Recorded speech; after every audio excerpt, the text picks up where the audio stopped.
سبحان اللہ لا الہ الا اللہ واللہ اکبر سبحان اللہ والحمد للہ ولا الہ الا اللہ واللہ اکبر سبحان اللہ والحمد للہ ولا الہ الا اللہ واللہ اکبر نحمدہ ونصلی علی رسولہ الکریم اما بعد قال اللہ تعالی فی القرآن المجید اعوذ باللہ من الشیطان الرجیم بسم اللہ الرحمن الرحیم ان اللہ وملائکتہ یصلون علی النبی یا ایھا الذین آمنوا صلوا علیہ وسلموا تسلیما اللہم صل علی سیدنا مولانا محمد معدن الجود والکرم اللہم صل علی سیدنا مولانا محمد وآلہ الکرام اللہم صل علی سیدنا مولانا محمد وآلہ وصحبہ وبارک وسلم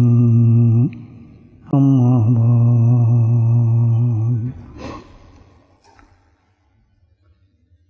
الحمدللہ اللہ پاک نے آج کی یہ شب جمعہ پھر ہم پہ کرم فرمایا، اپنا فضل فرمایا اور اپنی یاد کے لیے ہمیں اپنے گھر کے اندر جمع فرما دیا اور اپنے حبیب کی زبان مبارک سے اعلان فرما دیا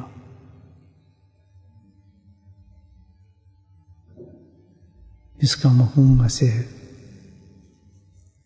کہ پورے جہان میں جب میں نعمتیں تقسیم کرتا ہوں، کسی کو رزق دیتا ہوں، کسی کو اولاد دیتا ہوں، کسی کو سلطنتیں دیتا ہوں، سب اللہ کی طرف سے تقسیم ہوتے ہیں، لیکن تمام نعمتوں کو ایک طرف رکھتے ہیں۔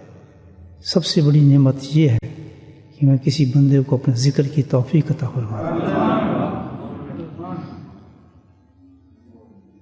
اللہ پاک ذکر جو ہے، اسی ذکر پہ پوری دنیا قائم ہے۔ جس وقت ذکر اٹھ جائے گا تو قیامت آ جائے گی اور دنیا بھی اٹھ جائے گی۔ اللہ کا کرم اور فضل اتنی بلند چیز اللہ سبحانہ تعالیٰ نے اگر کسی بندے کو یہ توفیق دے عطا کرنے کی تو بتائیں کتنی بڑی نعمت ہے۔ الحمدللہ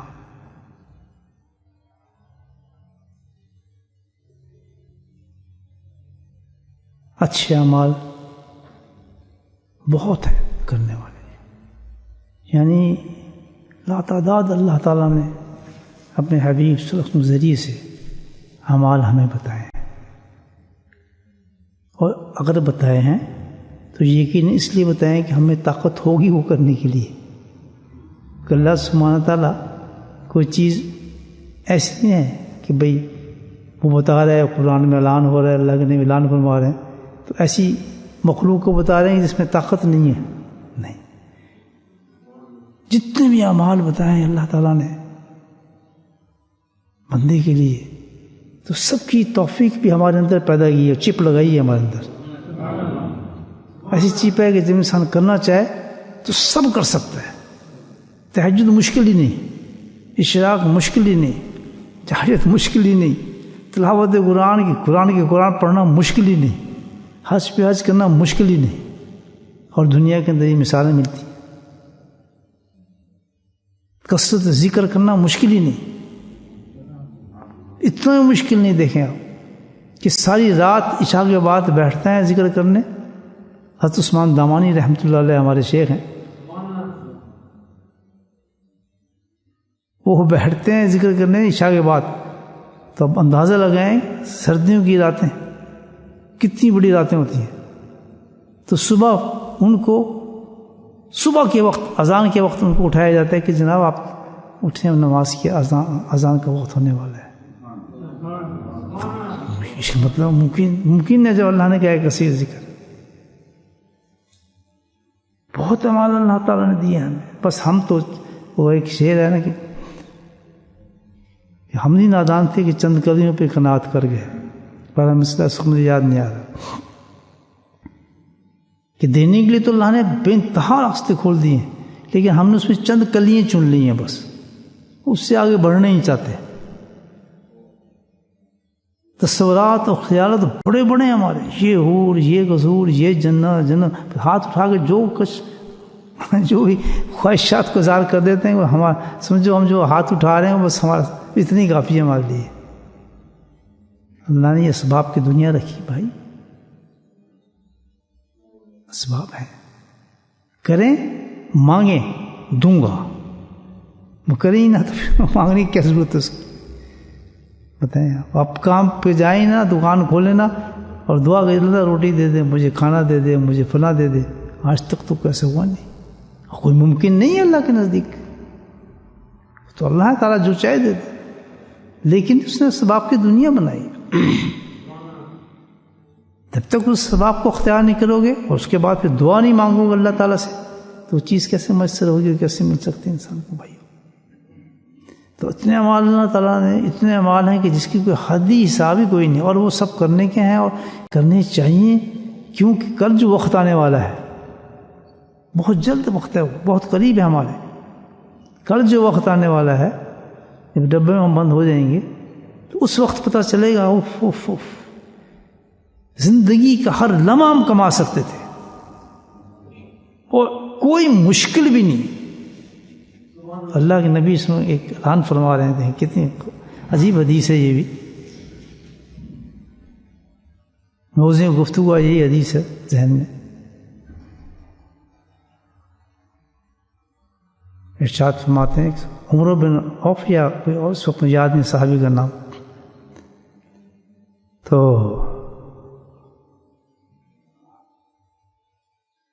اور فرمایا بھی کیسے کہ قسم کھا کر کہ قسم اس ذات کی جس کے ہاتھ میں میری جان ہے، یعنی اللہ سبحانہ وتعالی کی قسم، یعنی کہ ویلیو دی اس بات کو. وہ بات کیا ہے کہ میں تمہیں ایک ایسا عمل بتاؤں، سبحان اللہ، دیکھیے اب یہ یعنی بے انتہا چیزیں ہیں. میں تمہیں ایک ایسا عمل بتاتا ہوں کہ جس کا ثواب، اب ثواب بتا رہے ہیں کتنا بڑا ثواب ہے کہ تم میری مسجد میں، یعنی اپنا کنیکشن ملایا اس مسجد کا. مسجد تو ساری ہیں لیکن مسجد نبی ایک ہی ہے، سبحان اللہ، وہ ایک ہی ہے جو سرکار کی مسجد ہے، بولیں سبحان اللہ، وہ تو ایک ہی ہے. مسجد تو بہت ہے، میری مسجد میں. تو اس میں خاص ایک کیفیت ہے کہ بھئی یہ چیز کہیں اور نہیں ملے گی جو میری مسجد میں تمہیں ملے گی. سبحان اللہ. کر سکتے ہو یہ عمل ہر جگہ، لیکن یہاں ریسٹرکشن لگانے کی بتایا گیا کہ کیا زبردست چیز ہوگی، وہ کتنی اونچی چیز ہوگی. میری مسجد نبی کے اندر 1 مہینہ اعتکاف کرنے کے ثواب کے برابر ہوگا. آپ اب تصور کر لیں ثواب. 1 مہینہ مسجد نبی کے اندر اعتکاف کرنے کے برابر ثواب ہوگا. ایک عمل ایسا ہے، مشکل نہیں ہو ہی نہیں سکتا. مشکل ہو تو رحمت اللہ عالمین تھے، جنت دلوانے آئے تھے ہمیں. اس کا ذکر قرآن میں اللہ نے بیان فرمایا، ساری چیزیں ہمیں دلوانے آئے ہیں، ایک ایک چیز. اسی طرح عمل کیا ہے نہیں، اتنا آسان ہوگا. اب سوچیں کیا عمل ہوگا وہ اتنا بڑا ثواب جس کا دیا جا رہا ہے کہ بھائی 1 مہینہ مسجد نبی کے اندر اعتکاف کا ثواب مسا ہے جو انسان. عمل کیا ہے کہ کسی بھی حاجت مند آدمی کی اگر کسی نے اس کی حاجت کو پورا کر دیا، سبحان اللہ، اندازہ لگایا کہ کوئی شخص کسی کی حاجت کو پورا کر دیتا ہے تو اتنا اتنا بڑا ثواب ہے اس کا، اس عمل کا، کہ جیسے مسجد نبی کے میری مسجد میں آ کے اس نے اعتکاف کیا۔ اب اس کے ثواب کا تو آپ اندازہ لگا لیں کہ 1 مہینہ اعتکاف، وہ بھی مسجد نبی کا، وہ بھی ریکمنڈیشن کس کی ہے؟ نبی کریم صلی اللہ علیہ وسلم کی۔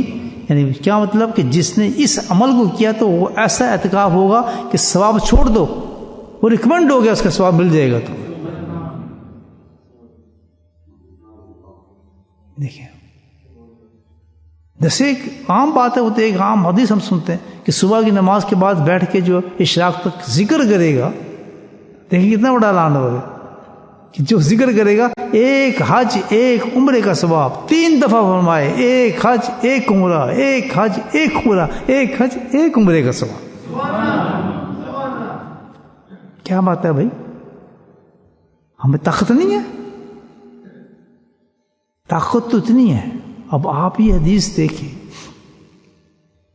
کہ اس حدیث میں بتایا ہے کہ کسی کی حاجت پورا کر دے کوئی شخص، تو میں تو یہ کہتا ہوں کہ مومن کی شان تو یہ ہے کہ اتنے اعتکاف ہو جائیں اس کے دن کے اندر کہ جس کا انسان تصور بھی نہیں کر سکتا۔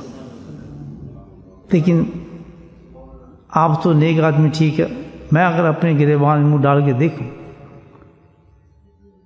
دن کی بات نہیں کر رہا، آج کی بات نہیں کر رہا، پوری زندگی میں دیکھوں تو بہت شاذ و نادر کوئی چیز نظر آئے گی کہ کسی انسان کی حاجت کو میں نے پورا کر دیا۔ اپنے سے فرصت نہیں،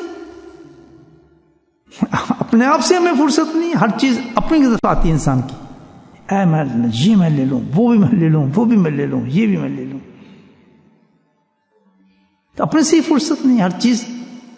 اور کتنا بڑا فیلڈ دیا ہے اس کے لیے۔ دیکھیں، یہ نہیں صرف مسلمان کے لیے فرمایا ہے، یا کسی خاص نیشن کے لیے فرمایا ہے، یا کسی چیز کے لیے نہیں، پوری دنیا میدان دے دی اس چیز کے لیے۔ کسی بھی مذہب کا، کسی بھی رنگ کا، کسی بھی زبان کا کوئی آدمی چل رہا ہے اور تو نے اس کی حاجت کو پورا کر دیا، سبحان اللہ۔ اور حاجت کیا؟ حاجت بھی یہ بتایا کہ کروڑوں روپے نہیں دینا، 1000 روپے نہیں دینے، کوئی بہت بڑی بات نہیں کی۔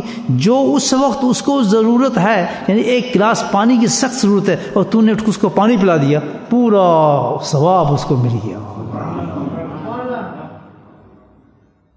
آج کی بات چھوڑ دیں، زندگی آپ وہ کر لیں کہ اتنی بڑی زندگی اللہ پاک نے عطا فرمائی ہے، کتنے آدمی کو یہ سوچ کے کہ میں یہ ثواب کماؤں گا، میں نے اٹھ کے کسی آدمی کو 1 گلاس پانی پلا دیا۔ سوچیں، بس چند چیزیں ہم نے جمع کی ہوئی ہیں اور اس کے آگے ہم بڑھتے ہی نہیں ہیں، بس چند چیزیں، بس اس پہ زور ہے، اسی پہ سب کچھ، اسی پہ ہر بیان، ہر بس اسی کی طرف باتیں۔ لیکن یہ نہیں دیکھتے کہ اللہ سبحانہ تعالیٰ نے کتنا بڑا فیلڈ دیا ہے ایمان والوں کو۔ تبھی تو ہم ایک کنجوس قسم کے انسان ہیں، مرجوسی۔ اس کی وجہ کیا ہے؟ صبح ہم اٹھ نہیں سکتے کیا؟ یا بیٹھ نہیں سکتے؟ مسجد میں آ نہیں سکتے کہ 1 حج 1 عمرے کا تقسیم ہو رہا ہے ثواب؟ اور یہ ایسا ثواب ہے کہ آپ حج اور عمرہ بے شک ہر سال کریں، کوئی گارنٹی نہیں ہے آپ کا مقبول ہو گیا۔ یہاں تو آپ مقبول ٹھپا لگا کے باہر نکل رہے ہیں کہ حج عمرے کا ثواب لے کر جا رہا ہوں۔ کیوں؟ طاقت نہیں ہے ہمارے میں۔ اچھا، طاقت کتنی ہے کہ اگر دوسری لسٹ کی طرف میں اشارہ کروں نا کہ یہ کام زندگی میں تلاش کریں گے، کسی کی حاجت پوری نظر ہی نہیں آئے گا۔ اگر یہ کہا جائے کہ اس لسٹ میں ذرا یہ دیکھیں کہ آج کے دن تم نے غیبت کتنی کی ہے، جھوٹ کتنا بولا ہے، چغلی کتنی کی ہے، کسی سے دشمنی دل کے اندر کتنی کی ہے، کینہ کتنا کی ہے، ریا کتنا کی ہے، دکھاوٹ کتنی کی ہے، حرص کتنا کیا ہے، تو میں کہتا ہوں کہ آج ہی کا دن ہماری اتنی بڑی شیٹ بنے گی کہ فل کر دے گی، بالکل جگہ نہیں ملے گی کسی چیز کے لیے۔ اس کی تو بڑی طاقت ہے، ان چیزوں کی تو بڑی طاقت ہے، اندازہ لگائے تو پتہ یہ چلا کہ شیطان نے پورا قبضہ کر لیا انسان پر، مکمل شیطان جو ہے انسان کو قابو کیا، ایسے انسان کو کہ جس کی ایک لسٹ تو اتنی بلند ہو جائے اور اس کے وہ اعمال جو اتنے آسان زندگی میں انسان کے کرنے کے لیے ہیں وہ کہیں نظر ہی نہ آئے، سوائے چند چیزوں کو اکتفا کیا ہے۔ بتائیں آپ، اور ایک دیکھیں آپ کتنا کہ نہ کہیں جانا، نہ مدینے کا سفر، نہ کوئی ٹکٹ، نہ کوئی پیسہ، کچھ نہیں، لیکن کیا ہے کہ اس عمل پہ ثواب نورانیت کتنی بڑی ہے. مسجد نبوی کے اندر 1 مہینہ وہ ماشاءاللہ عمرہ کر کے آ رہا ہے, اور مسجد نبوی میں ماشاءاللہ وہ کیا کر کے آ رہا ہے؟ اعتکاف کر کے واپس آ رہا ہے شخص. اور جب اللہ کے نبی کی زبان پر سے نکل گیا تو یقین کیجئے جو اس نیت کے ساتھ کسی کی حاجت کو پورا کرتا ہے, میں قسم کھا کے کہہ سکتا ہوں یہ بات کہ اس کے اندر وہ پوری نورانیت اللہ ڈال دیتا ہے کہ جیسا 1 مہینے کا عمرہ کر کے مسجد نبوی سے آدمی نکلتا ہے, وہ نورانیت اس میں آ جاتی ہے, تو کیفیات اس میں ڈوب جاتی ہیں, کیونکہ اللہ کے نبی نے گارنٹی دی ہے بھائی. اب اس کا انتقال ہو جاتا ہے, اب اس کو تو پتہ نہیں میں نے کیا کام کیا ہے, اس نے ایک انسان کی حاجت کو پورا کیا تھا. جب مر رہا تو یہ ثواب دیکھتا ہے اللہ تعالیٰ, یہ اتنا بڑا ثواب, اتنی مسجد جی کی یہ اعتکاف اتنے بڑے.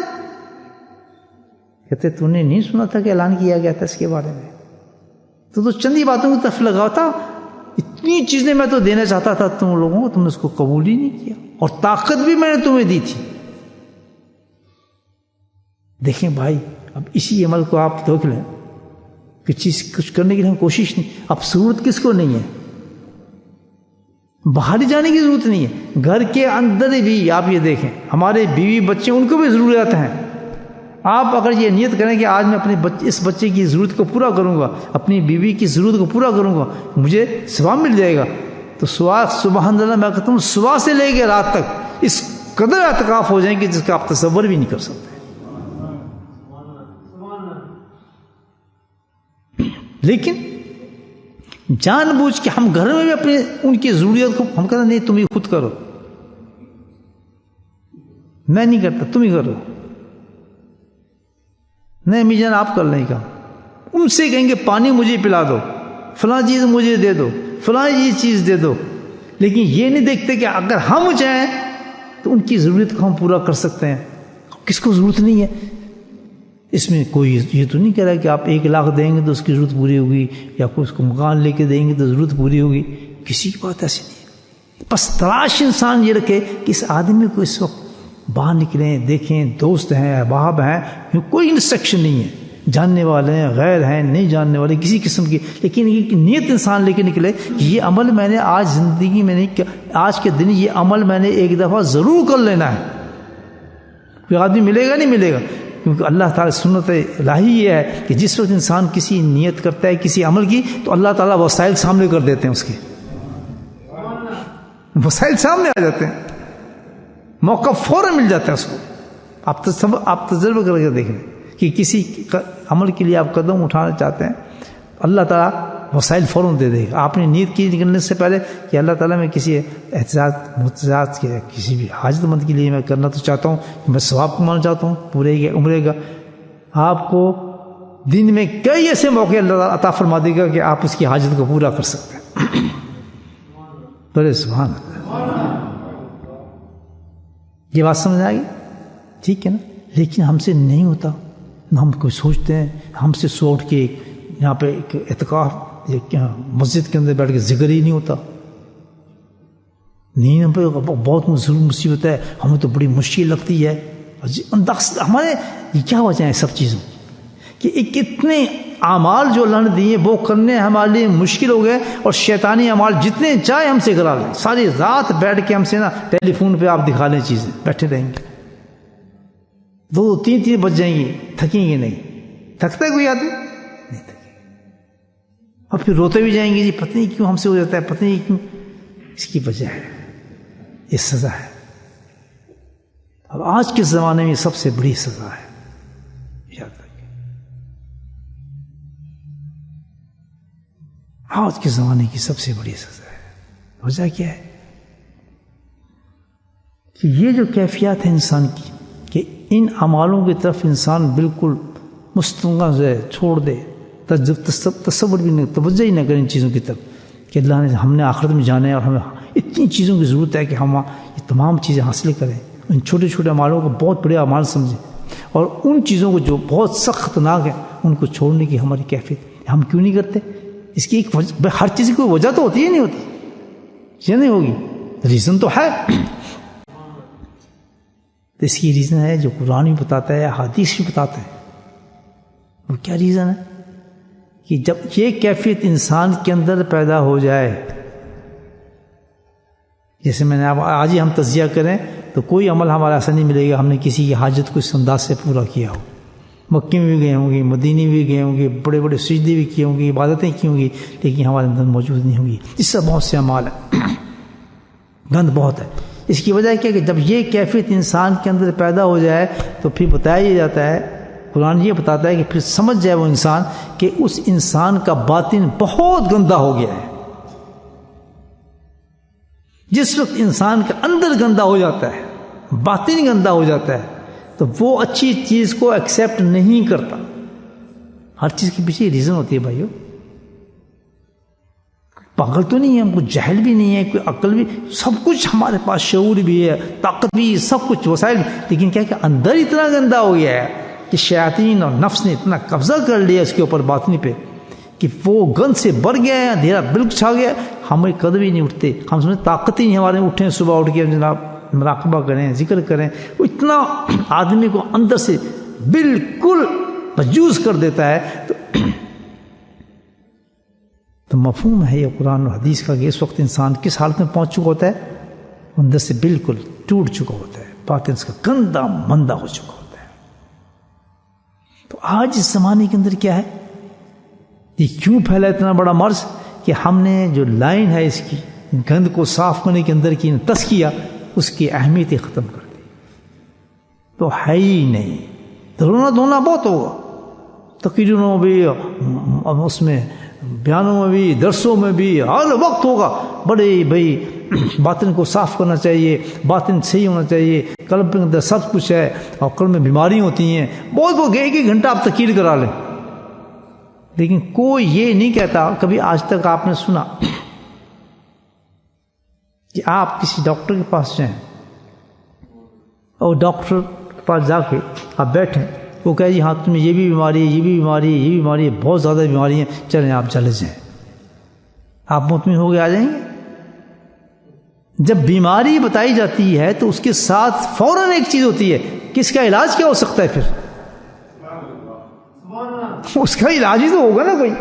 میں یہ کہتا ہوں آپ کے اندر یہ بھی خرابی ہے، یہ بھی نہیں کر سکتے، آپ نمازیں بھی نہیں پڑھ رہے، فلاں بھی نہیں کر رہے. جس طرح میں نے بھی بات کی ہے کہ ہم کوئی اتنی بڑی اعمال ندی ہم اس پہ عمل نہیں کر رہے، تو پتہ چلا کہ اس کے اندر کی وجہ ہے. وجہ کیا ہے کہ باطن گندہ ہے ہمارا. بس یہاں تک ہم نے بتا دیا، میں نے تقریر کر دیا، آپ نے سن لی، چلو بھی اپنے اپنے گھر چلے جاؤ. معاملہ ہو گیا؟ نہیں. آگے تب بتانا یہ چاہیے کہ بھائی ہمارا گندا ہے باطن، تو اس کا حکم یہ ہے اس باطن کو صاف کرو، تزکیہ کرو اس کا. اور کیسے کریں؟ پورا قرآن بتاتا ہے کہ تزکیہ کیسے کیا جائے. کتنی بڑی جبریل حدیث جبریل ہے بتائیں، جہاں پہ اللہ کے نبی فرماتے ہیں کہ تمہیں دین سکھانے آیا تھا، یعنی دین کی پوری کیفیت بتا دی تھی. اسلام کیا ہے، ایمان کیا ہے، یہی نا وہ حدیث. تو اس کے ساتھ تیسری چیز جو بتائی تھی وہ کیا تھی؟ احسان کیا ہے. عقائد بتائے، اعمال بتائے، اس کے ساتھ پھر وہ چیز بتائی کہ جس سے ساری چیزیں قبول ہوں گی. وہ کیا چیز ہے؟ صفائی باطن ہے، احسان. آپ کو سوچیں کہ آج کے زمانے کی جو سب کچھ اللہ کے نبی کی حدیث، اب یہ عمر بن عوف کی حدیث ہے اصل میں. یہ وہ اب مجھے یاد ہے، وہ حدیث کا تو نام نہیں یاد رہا. سو عمر بن عوف رضی اللہ تعالیٰ فرماتا ہے کہ نبی کریم صلی اللہ علیہ وسلم فرمایا، عجیب حدیث سے دیکھیں، کہ مجھے اپنی امت سے کسی چیز کا خوف نہیں ہے. مجھے ان کی فکر اور فقر اور فاقوں کا خوف نہیں ہے کہ بھوکے مر جائیں گے، ان کو ہوگا کچھ نہیں، فلاں نہیں ہوگا. یعنی کسی قسم کا مجھے ان کا غم نہیں ہے کہ بھئی کس حال میں وہ گزریں گے.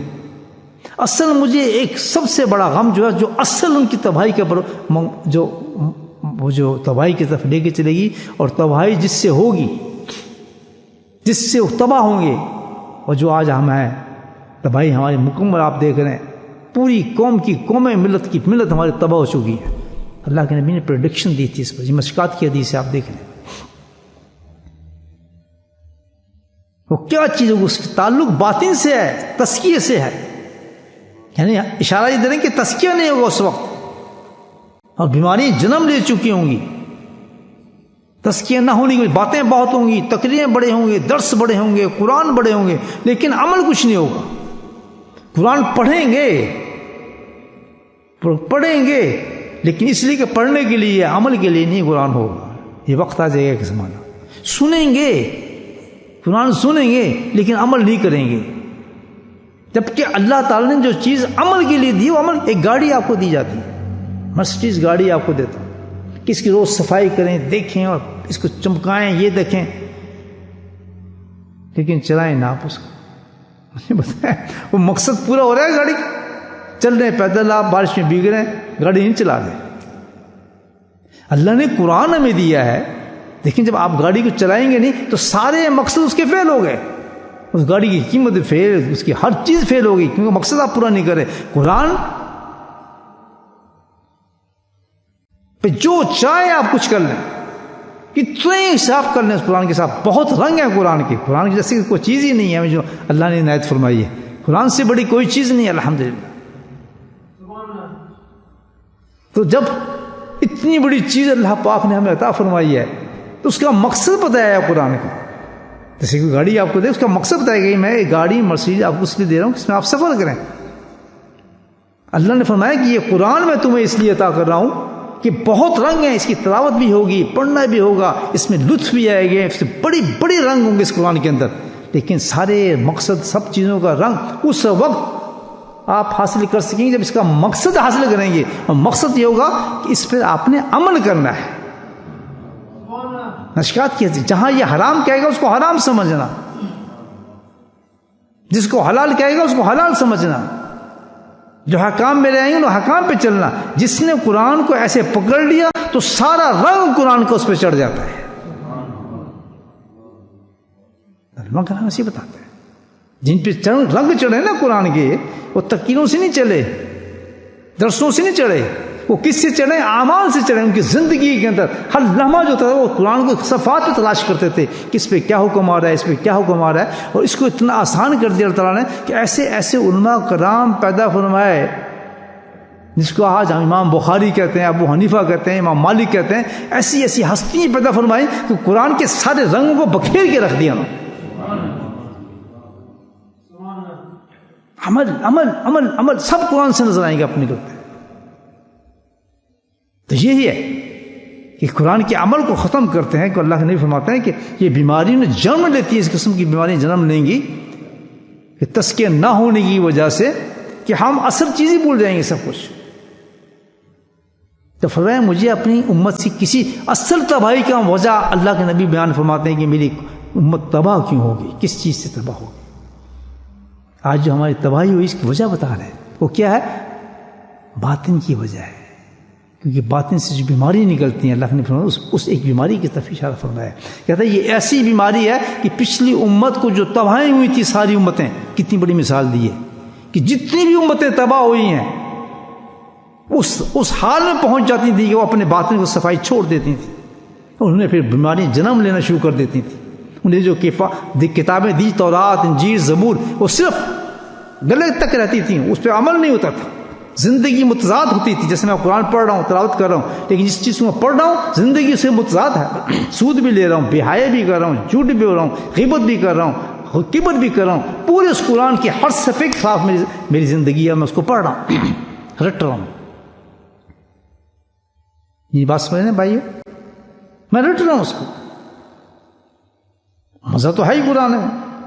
تو شیطان نے اتنا بڑا غلبہ دیا ہے. یہ کیفیت کیا ہوئی کہ اتنی بیماری آ گئی ہمارے اندر باطن کی تزکیہ نہ ہونے کی وجہ سے کہ وہ رنگ ہی تبدیل ہو گیا ساری چیز کا، دین کا.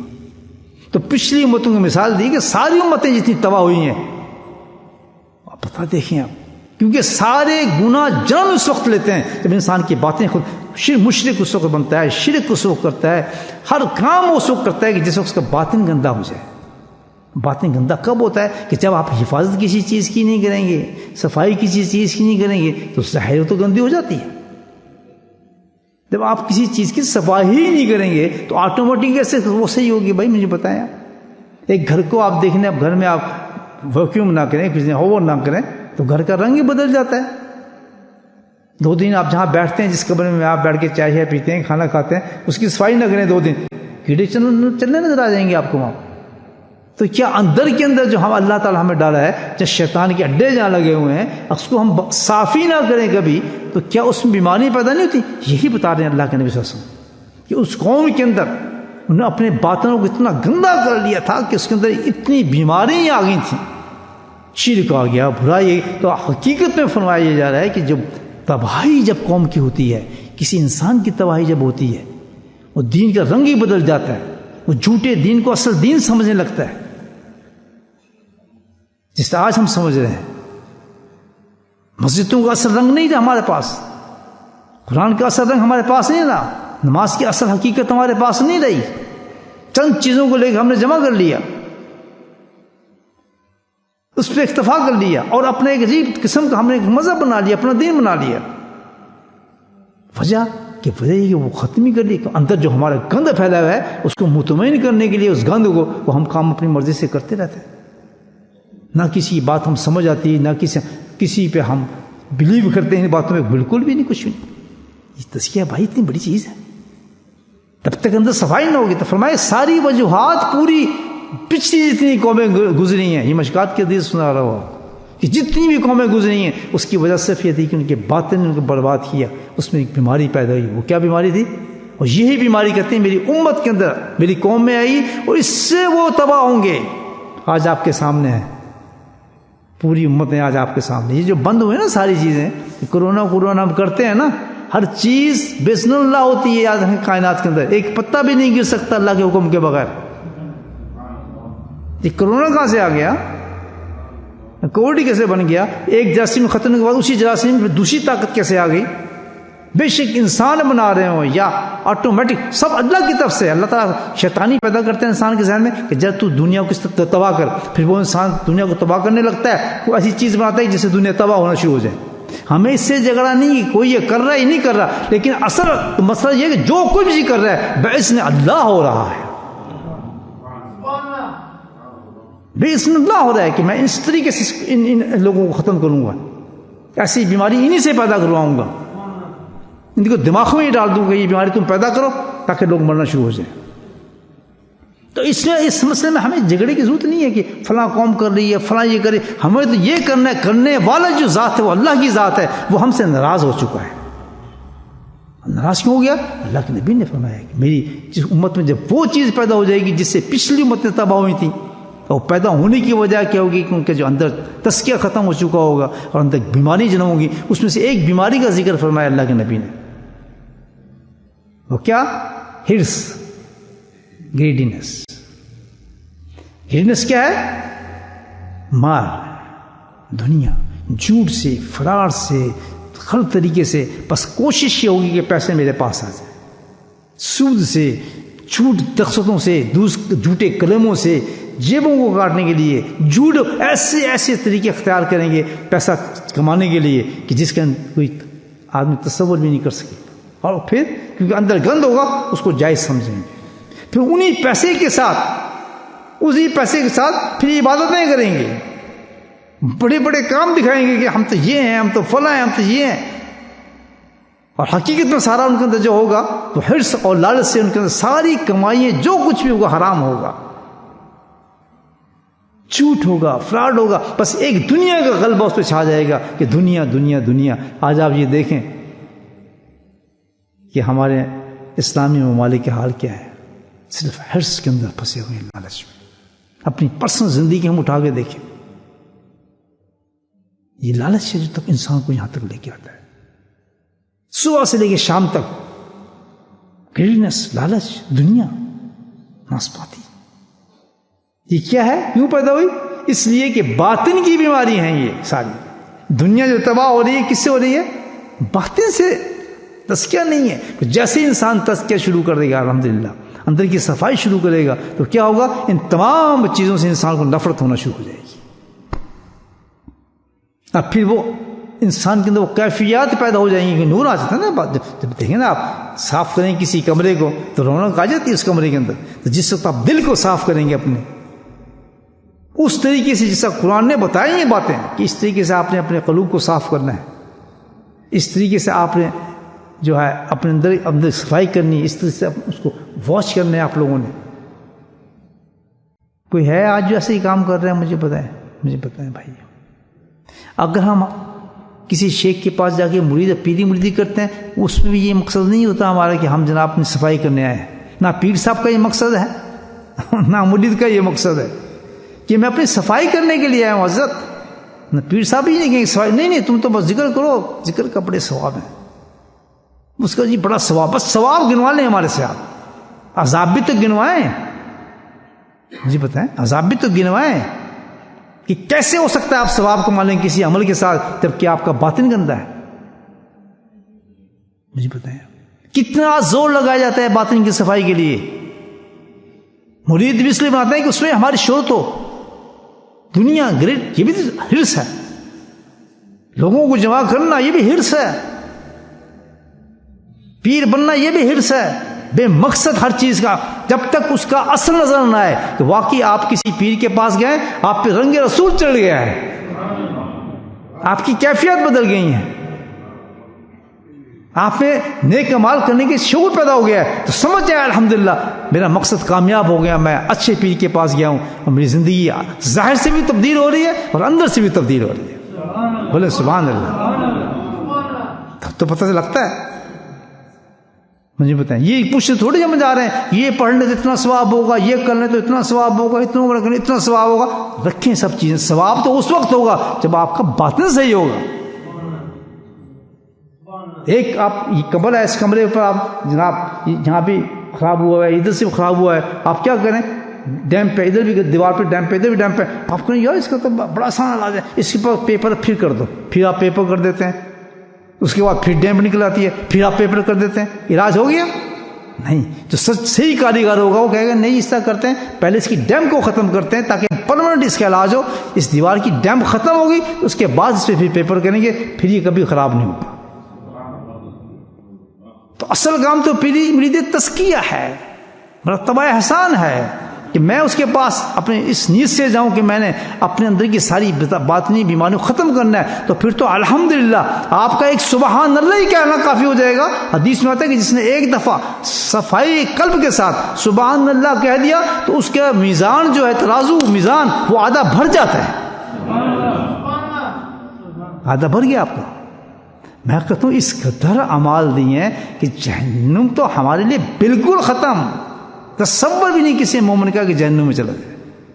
لیکن سٹارٹ کہاں سے ہوتا ہے؟ اندر کی صفائی سے ہوتا ہے. لیکن شیطان نہیں یہ ثواب، وہ ثواب، فلاں ثواب، اتنی مسجد میں بیٹھ جاؤ ثواب، اتنا قرآن پڑھ لو ثواب، فلاں کر لو ثواب. وہ ثواب تو جب ہے جب تیرے اندر سے گند نکلے، اس کے ساتھ تو جھوٹ بول رہا ہے، غیبت کر رہا ہے، حرام کھا رہا ہے، ہرس تیرے اندر گھسا ہوا ہے.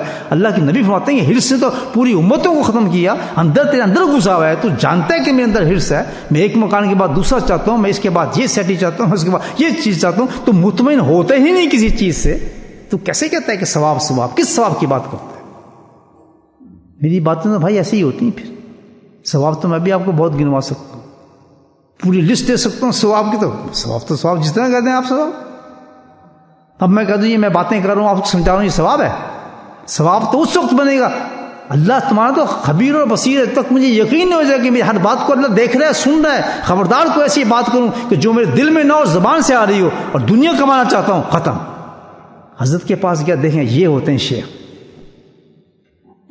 حضرت کی گفتگو بتا رہا ہوں آپ کو تحریر میرے پاس، یہ اللہ والے ہوتے ہیں. سبحان اللہ. گندے کیڑے کی طرح گیا، نام اللہ کا سکھایا میرے سینے میں اتارا. ذرا نصیحت دیکھیں آپ میرے شیخ کی جو آج تک میرے سینے پہ لکھی ہے. کہتے ہیں فاروقی صاحب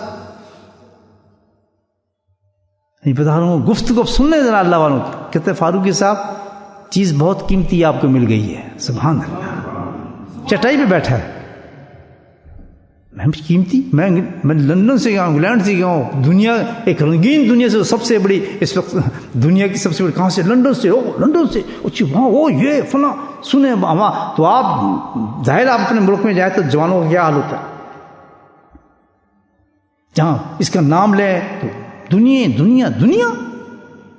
تو میرے حضرت کہتے ہیں کہ چیز تو بہت قیمتی ملی ہے.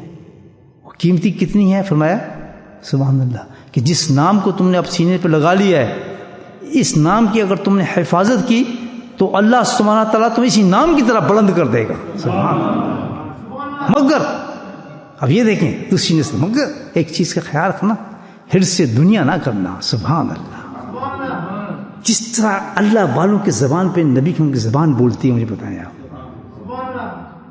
اب ایک ہی فکر میں پوری حدیث یہ جو میں آپ کو بیان کر رہا ہوں اس کا مفہوم اپنے مرید کو شیخ پہلی نشت میں بتا رہا ہے. کیوں کہ پوری امت کو جو تباہ کیا تھا، جو امتیں آئی تھیں جو تباہ ہوئی تھیں، وہ کسی چیز سے تباہ نہیں، وہ حرص سے تباہ ہوئی تھی. تو اگر تم نے اللہ کا نام سیکھ تو لیا ہے، بہت بلند چیز ہے یہ، بہت بڑا تم نے قیمتی سودا کر لیا میرے ساتھ، تجھے اتنا بلند کرتا چلا جائے گا. لیکن شرط ایک ہی ہے، سبحان اللہ، شرط ایک ہی ہے اس نام کو کہ حرص نہ رکھنا اس میں پھر دنیا کی. میرے اتنے مرید بن جائیں، میرے امیر مرید آ جائیں، میرے فلاں ہو جائیں، میری دکانیں بن جائیں، میں سے آرام کما لوں، میں اس سے یہ کر لوں، فلاں بھی کر لوں.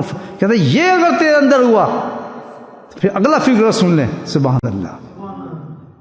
تو اگر یہ چیز ہوئی تو سبحان اللہ پھرایا پھر سب کچھ برباد ہو گیا، تیرا سب ضائع کر دیا. That's the end of the story. اس کے بعد ایک پیر اور مرید کے لیے اور کیا چاہیے؟ کیسی بڑی نصیحت کی ہے. اب میں ہوں دھوکے باز تو ساری زندگی دامن سے باندھ دیا کہ لالچ کو نہیں آنے دینا، کیونکہ جو کچھ اتنا بڑا قیمتی مجھے اللہ کا نام ملا ہے جس کی گارنٹی یہ ہے کہ وہ بلند کرے گا تجھے. سبحان اللہ. بلند کر دے گا تجھے. ہر مرید نقشبندی سلسلے کا جب اپنے شیخ سے آ کے بیعت ہوتا ہے الحمدللہ، تو اس کو تو پہلی نشت کے اندر اس کا جو ہے اندر سے بدل چکا ہوتا ہے. صوت بدل. لوگ کہتے ہیں یہ کیا ہوا جی، حضرت کے پاس گیا تھا فلاں، کیا ہوا جی اس کے پاس کیا ہوا، میں کیا کس سے سناؤں آپ کو اپنے حضرت کے. اس کے اندر ایسا رنگ رکھا ہے نقشبندی سلسلے میں کہ ابو بکر صدیق کا رنگ ہے اس میں. سبحان اللہ.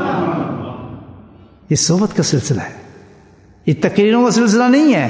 ہمارے یہاں تقریریں نہیں چلتی ہیں، نہ مجھے تو عادت تقریر بولنے کی، مجھے بھی عادت نہیں ہے. ہمارے ہاں تو حضرت بہادر نقشبند فرماتے ہیں کہ جس کے ہاں جو اپنی شیخ کی خاموشی سے فائدہ نہیں اٹھا سکتا تو وہ پھر کسی چیز سے فائدہ نہیں اٹھا سکتا. ہمارے یہاں خاموشی سے فائدہ بہت ہوتا ہے، جبھی تو ہم مراقبت کرتے ہیں.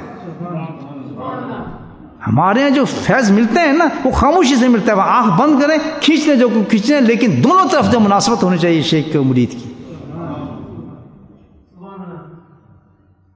مجھ سے پوچھا کہ کیا بات ہے جی لوگ آپ کے پاس آتے ہیں. وہ جب معاملہ بنا تھا میرے ساتھ تو وہ بڑے حیران یہ ہوتے تھے کہ ایک اتنا گندا مندہ آدمی آپ کے پاس آتا ہے اور اسی وقت وہ امام ہے اور یہ سب باندھ شکر دیتا ہے، آپ کیا کرتے ہیں؟ مجھے کہتے ہیں. میں کہ جی میجک مین ہوں، میں جادو کرتا ہوں. یہ جادو ہمیں سکھایا ہمارے نبی نے. یہ ایسا جادو کہ اللہ کا نام لو اور اللہ کا نام دو، دونوں چینج.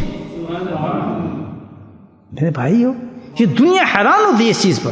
حالانکہ حیرانی کی بات نہیں ہے، یہ دین ہمارا ہے.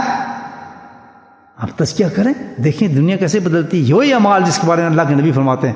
آپ کا دل کیسے چاہے گا کہ میں کسی انسان کو مصیبت میں دیکھوں، میں اس کی مصیبت کو دور نہ کروں.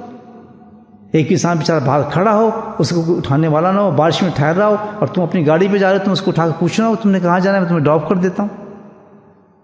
نہیں جی میں جلدی ہو رہی ہے کام میں، یار مجھے بہت اپنی جلدی کرنی ہے.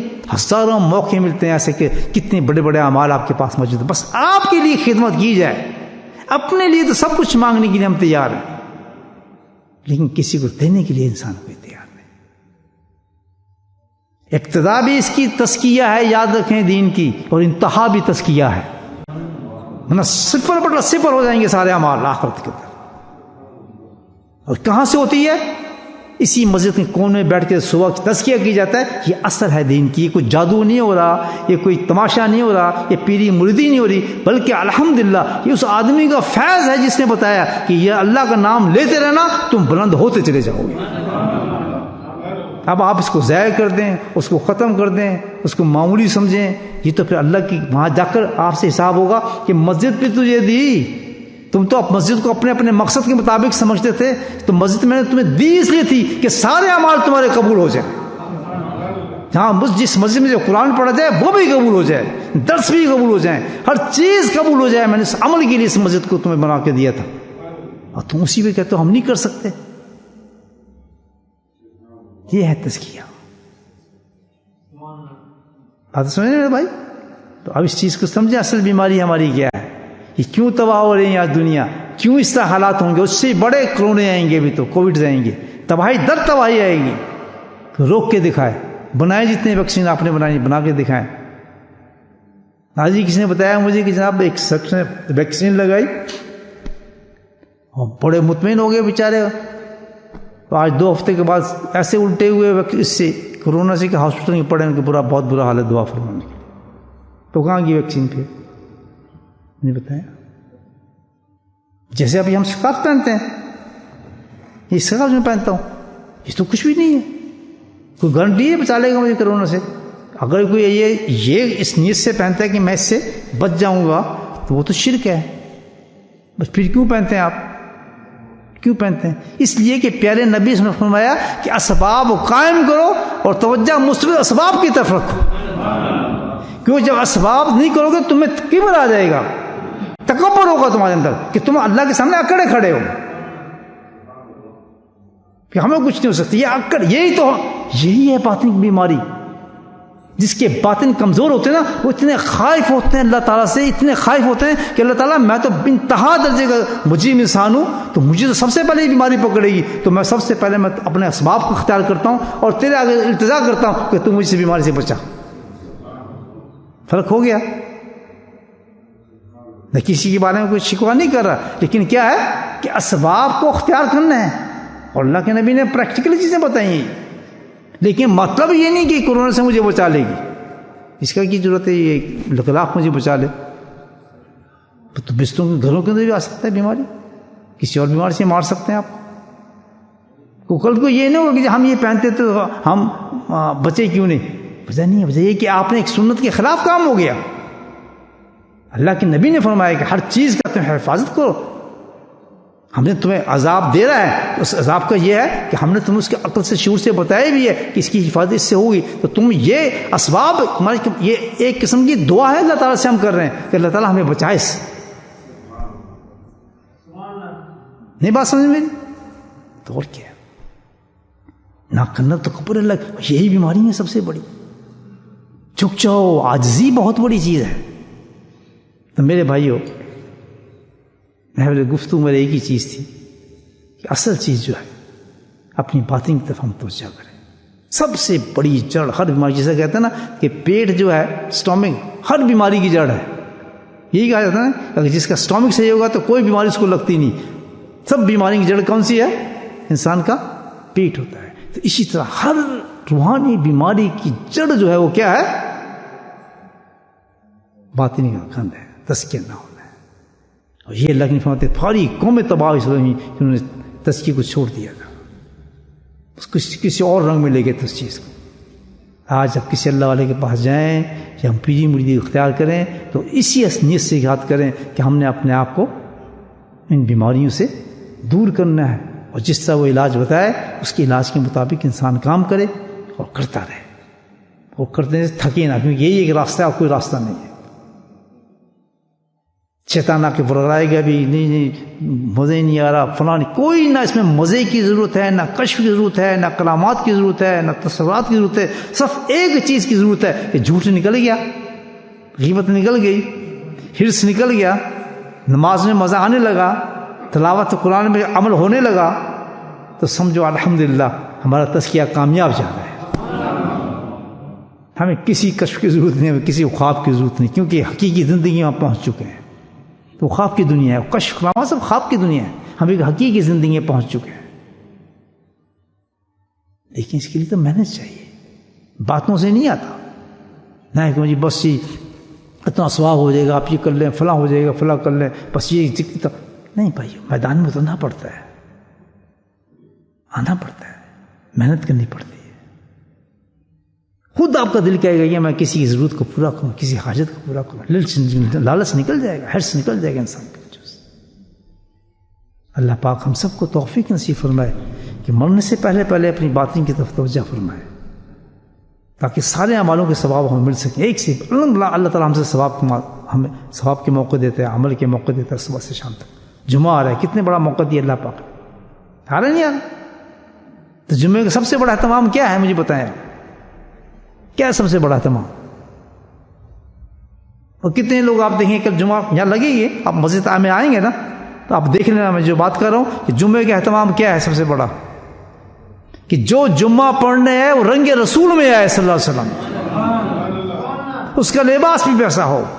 سرکار جب تشریف لاتے تھے تو آپ کا لباس مبارک، یعنی یہاں تک حدیث میں ہے، تو انشاءاللہ آپ کو بہت جلدی آ جائے گا، پہنچ جائیں گے ساری حدیثیں. یہاں تک حدیث میں کہ جب کبھی ایسا ہوتا کہ آپ کے پاس امامہ نہیں ہے تو آپ سر کے اوپر کپڑا باندھ دیتے تھے تاکہ امامے کا رنگ چڑھ جائے اس میں. اتنا اہتمام فرماتے تھے لباس کا. یہاں تو لباس عجیب ہوتے ہیں، کسی کو کچھ لباس ہے، کسی کو کچھ لباس ہے، کسی کو کچھ رنگ ہے، کسی کو کچھ، ستاروں ہزاروں رنگوں کے اندر ہزاروں چیز، اور اس میں تو موسٹلی وہ ہوتے ہیں من تشبہ قوم فمنہم، جس کے بارے میں اتنی بڑی وعید آئی ہے کہ جس قوم کی تم نقل کرو گے اسی میں سے اٹھو گے. کیا ہے قوم؟ بتائیں کس طرح ضائع کر رہے ہیں جمعے کو، جس کے ہر عمل کا ثواب 70 گنا بڑھ جاتا ہے.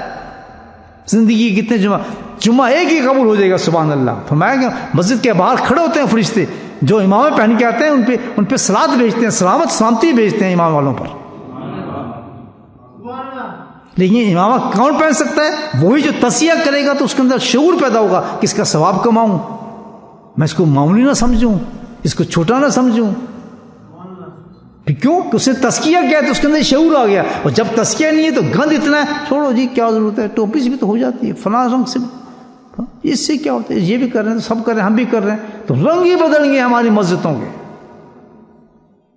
لباس ہی وہ آ گئے. ان تشبہ بھی قوم فمنہم والے لباس سارے آپ کو نظر آئیں ہر جگہ پر. بس ایک ثواب کہاں سے ثواب، کیسا ثواب، کیسا جمعہ، کیسی بات ہے. اصل چیز تو یہ ہے کہ باطن کتنا صاف ہے ہمارا، اس کی نشاندہی یہی ہے کہ جس میں اگر باطن صاف ہو تو آپ جمعہ اسی انداز سے کریں گے جس طرح نبی نے فرمایا. آپ کی سنتیں مکمل ہوں گی، اسی طرح تیاری ہوگی، اسی طرح غسل ہوگا، اسی طرح سرما لگے گا، اسی طرح خوشبو لگے گی، ویسی لباس ہوگا، وہی رنگ پسند کریں جو سرکار کو پسند تھا. کوئی فتویٰ نہیں ہے اس پر کہ کمپلسری ہے یا واجب ہے یا نہیں، ایسا کچھ بھی نہیں ہے. اس پہ چھوٹ دی اللہ کے نبی نے کہ جو میرا ہوگا وہ میرے جیسا ہوگا. میں کسی کو زبردستی نہیں بلاتا، اللہ کے نبی فرماتے ہیں، میں کسی پہ تھوپتا نہیں. یہ چیز فرائض دے دی جو فرائض دینا تھا، لیکن یہ تو رنگ ایسا ہے میرا کہ جس کو مجھ سے محبت ہوگی خود میری طرف کھینچے گا. یہ تو محبت کے سودے ہیں بھائیو. وہاں یہ حدیثیں تلاش نہیں کرنے کی، یہ واجب ہے، یہ سنت ہے، یہ فرض ہے، یہ سنت موقدہ ہے، یہ سنت معطل ہے. اللہ کی نبی کے بارے میں یہ نہیں، وہاں تو یہ دیکھنا ہے کہ آپ نے یہ عمل کیا تو ہم بھی یہ عمل کرتے ہیں. صحابہ کا انداز تھا، عبداللہ بن عمر کا دال. اسی آپ اس چیز کو کیوں پسند کرتے ہیں؟ کس لیے نبی صاحب پسند فرماتے تھے. سیدھا جواب. آپ یہ کیوں کر رہے ہیں؟ اس لیے اللہ کے نبی نے یہ کیا. سبحان اللہ. یہ کب پیدا ہوتا ہے مومن کے اندر؟ جس سے اس کا باطن صاف ہو جاتا ہے تو خود بخود یہ کیفیت اس میں پیدا ہو جاتی ہے. آج ہمارے میں یہ کیفیت کیوں نہیں ہے؟ اس سے بھی تو نماز ہو جاتی ہے، اس سے بھی تو ہو جاتی ہے، اس سے بھی تو. آج یہ کیفیت جو ہو گئی ہماری، وجہ کیا ہے کہ باطن ہی ہمارے گندے ہیں. باطن بھی اتنے بڑی تہیں چڑھی ہیں، وہ وہاں کہاں احساس ہونے دیں گا ان چیزوں کا. وہ تو قبر میں جا کے پتہ چلے گا، جہاں جنت میں تلاش کرے گا تو پھر پتہ لگے گا. جوتے جب کھڑکیں گے نا وہاں دیکھیں جتنے بھی بدنام آ رہے ہیں انسان کے، قبر تک ساتھ جاتے ہیں، اندر تک ساتھ جاتے ہیں. جھوٹ قبر کے اندر ساتھ جائے گا، غیبت اندر ساتھ جائے گی، سنتوں کی قطع اندر ساتھ جائے گی، ہماری منافقتیں اندر ساتھ جائیں گی. منافقتیں، دکھانا کچھ، کرنا کچھ، بولنا کچھ، اندر کچھ. یہ اندر سب چیزیں جائیں گی قبر کے. یہ اوپر رہنے والی چیزیں نہیں ہیں. سارے کچھ سمجھ میں آ جائیں گی، وہ پھر عذابوں کی شکل کے اندر پیش ہوں گی. یہ تو اوپر نہیں رہنے والی چیز ہے. تو کیوں نہ آج سے بھائی سوچ لیں کہ ہم اپنی باطن کو صاف کرنا شروع کر دیں، انسان بنے. اور قبر کی صحیح تیاری یہی ہے. بولے سبحان اللہ. باطن کا طریقہ یہ ہے کہ جس چیز کو اللہ نے بتایا کہ بھائی سب سے بہترین چیز باطن کی صفائی کے لیے اللہ نے خود قرآن میں فرمایا، یا الذین آمنوا اتقوا اللہ وکونوا مع الصادقین. باطن کو صاف کرنے کے سب سے پہلا سٹیپ بتایا یہ اللہ نے طریقہ بتایا کہ بہترین طریقہ یہ ہے کہ کسی ایسے انسان کے ساتھ دوستی رکھ جو آلریڈی تقوی اختیار کر چکا ہو، کیونکہ تقوی تقوی کو کھینچے گا. تو بتایا سب سے قیمتی چیز اس میں صحبت ہوگی. کیا ہوگا؟ صحبت ہوگی. اور یہ تیرا سلیکشن ہوگا کہ تو نے کسی نیک آدمی کو تلاش کرنا ہوگا. تلاش کرنے کی نشانی ہم بتاتے ہیں. سب سے پہلی نشانی یہ ہوگی سبحان اللہ کہ جو قرآن پڑھے گا اس پہ عمل بھی قرآن کا ہوگا، اس پر گلے تک نہیں ہوگا اس کو قرآن. سب سے بڑی نشانی ہے کہ جو قرآن پڑھ رہا ہوگا اس قرآن پہ عمل بھی اس پہ ہو رہا ہوگا. اور جس کا قرآن پہ عمل ہوتا ہے، میں مصلی پہ بیٹھ کے بات کر رہا ہوں آپ سے، کہ جس انسان کا قرآن پہ عمل ہوتا ہے اس کی پہلی نشانی ہوتی ہے وہ رنگ رسول میں ڈھلا ہوتا ہے، ہر کام اس کا سنت پہ ہوتا ہے. کتنا سمپل دین ہمارا. وہ جب ایسا آدمی آپ کو نظر آ جائے کہ قرآن جو پڑھ رہا ہے اس پہ اس کا عمل بھی ہو رہا ہے، پوری کوشش عمل پر ہے، اس پہ عمل ہمیں کیا پتہ عمل ہو رہا ہے نہیں ہو رہا، اس کا عمل کا پتہ ہمیں یہ چلے گا کہ اس کا سارے طریقے جو سنت رسول پر ہیں.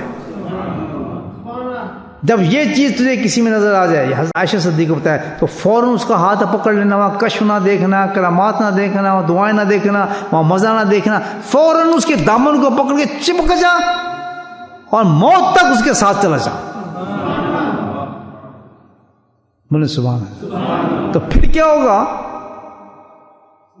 کون ما صادقین. فرمایا پھر تو فکر نہ کرنا، یہ میرا کام ہوگا، ساتھ تو پکڑ رنگ چڑھانا میرا کام ہوگا اس کا.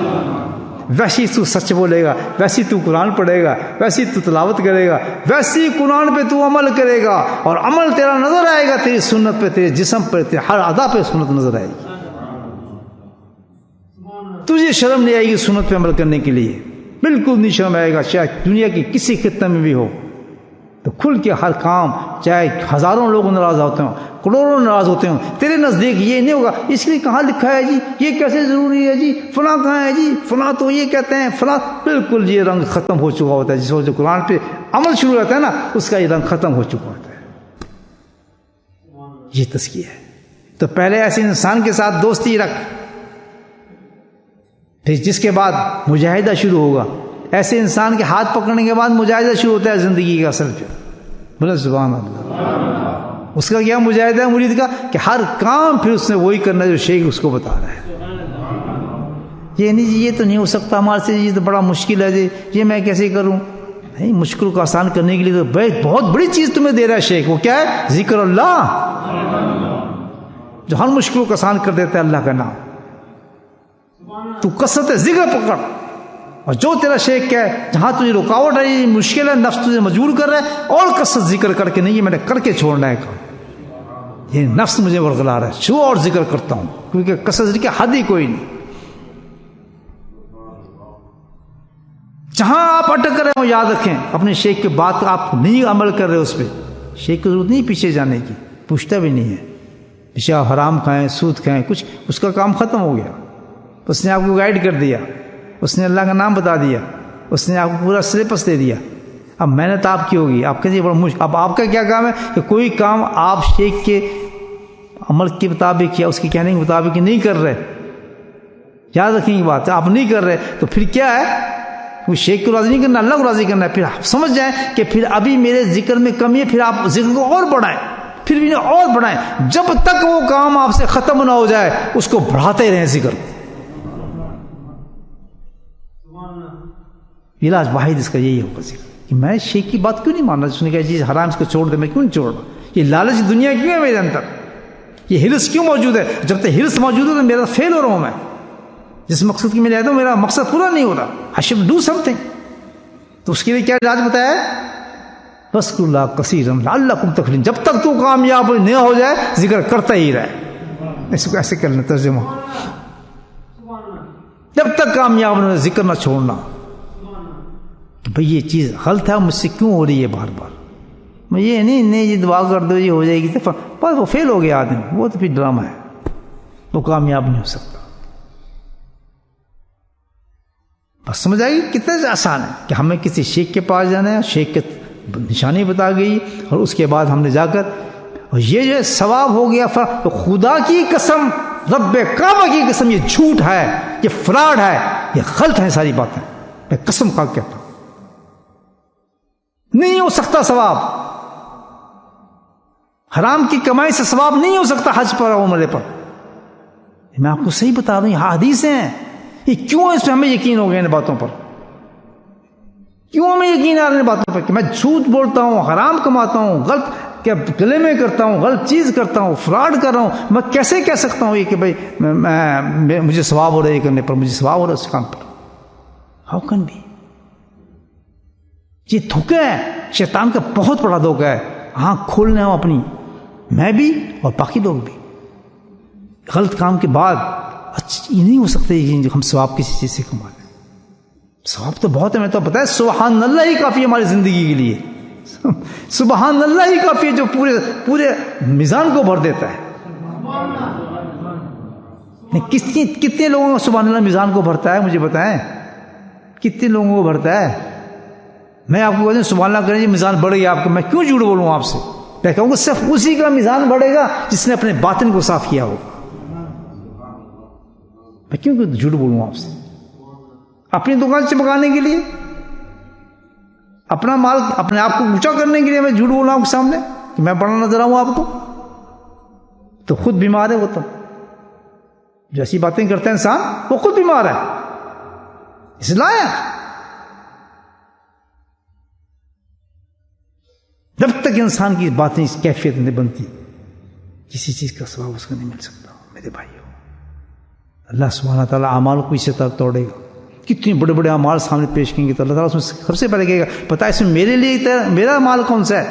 جی تو سارے اپنے رب کے سامنے ایسی باتیں کر رہے ہیں. سب ریا کے ساتھ قرآن پڑھے تھے، سب ریا کے ساتھ دکھانے کے لیے اس نے کام کیے تھے. میں نے تو اگر تزکیہ کرتا، تم نے تزکیہ کیا نہیں کہ پھر کس طرح صحیح ہو سکتی تھی تیری؟ وہ تیرا ایکشن ہی بتا رہے ہیں کہ سب تو اپنے لیے کرتا تھا سارے کام. تم نے اپنے گندوں کو صاف کیا تھا، اپنے کبر کو صاف کیا تھا کہ وہ شیخ تیرا ایسا تھا جسے کہنے پہ تو چلتا ہو، جس کو جو تجھے نصیحت کرتا ہو تو نے کوئی ایسا شیخ پکڑتا. شیخ بھی پکڑ لیتے ہیں ایسے. وہ جاپان میں شیخ ہے تو خود یہاں بیٹھے ہیں. کیوں؟ یہ بہت بڑا شیخ ہے جی، اس کو تو بڑے کلام ہیں جی، اس کو تو فلاں ہے، تو یہ میرا شیخ وہ بڑے تعریف سے بتاتے ہیں فلاں ہمارے شیخ ہیں جی، فلاں ہمارے شیخ. اللہ کے بندے، کبھی ایسے ہوا کہ تو نے ڈاکٹر بیمار تو یہاں ڈاکٹر تو نے بنایا جا کے انڈیا کے اندر؟